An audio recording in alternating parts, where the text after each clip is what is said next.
Maraming fans ang nag-alala sa kasalukuyang lagay ng relasyon ni na Andy Eigenman at fiancé niyang si Philmar Alipayo matapos nilang mapansin na katakatakang hindi nila like recently ni Philmar ang mga social media post ni Andy. At dagdag pa dito nang hindi kasama si Philmar sa Japan vacation ni na Andy kasama ang kanilang mga anak.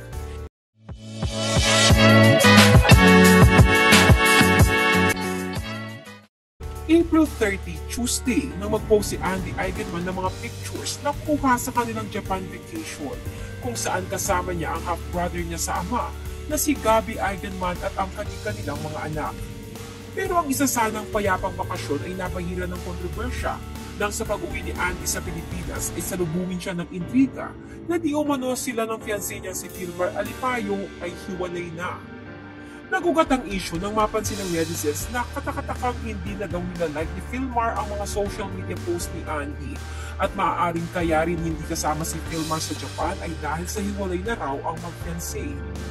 Kahit galing pa lang sa bakasyon ay inisa-isa na agad sinagot ni Andy ang issue ito sa pamamagitan ng IG stories niya ngayong May 4. Pahayag ni Andy, I literally went on a vacation with my brother and our kids and come home to find out through the internet that I've just been separated.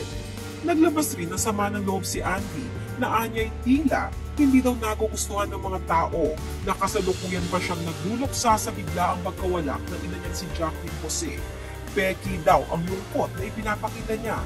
Bagkus nanggagaling daw ang lungkot niya sa hiwalayan nila ni Philmar. The internet didn't seem to like that I was grieving the loss of my nanay. Apparently, according to them, I had been faking my sadness about it all along. Not enough social media posts, perhaps. Due to this, the internet has decided that the reason for my sadness is not that I have recently been an orphan, but in fact, a divorcee. Even if I had never been married.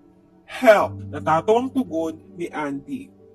Maging si Philmar ay binasura rin ng issue na hiwalay na sila ni Andy matapos niyang mag-post ng picture ni Andy sa kanyang Instagram page nitong May 3. Kalakip ang mensaheng, arang na kami ngaw, oli na.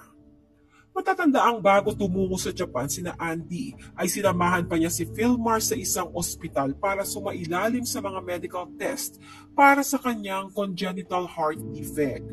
Sa madaling salita, walang katotohanan ang hiwalay issue kina Andy at Philmar. Sa kasalukuyan ay nasa grieving process pa si Andy sa pagkawala ng ina niyang si Jacqueline Jose at ang pagpapakalap ng mga balitang walang basehan tulad nito ay maaaring mas makapagpabigat pa ng loob ni Andy. Sina Andy at Philmar ay engaged na mula pa noong December 2020.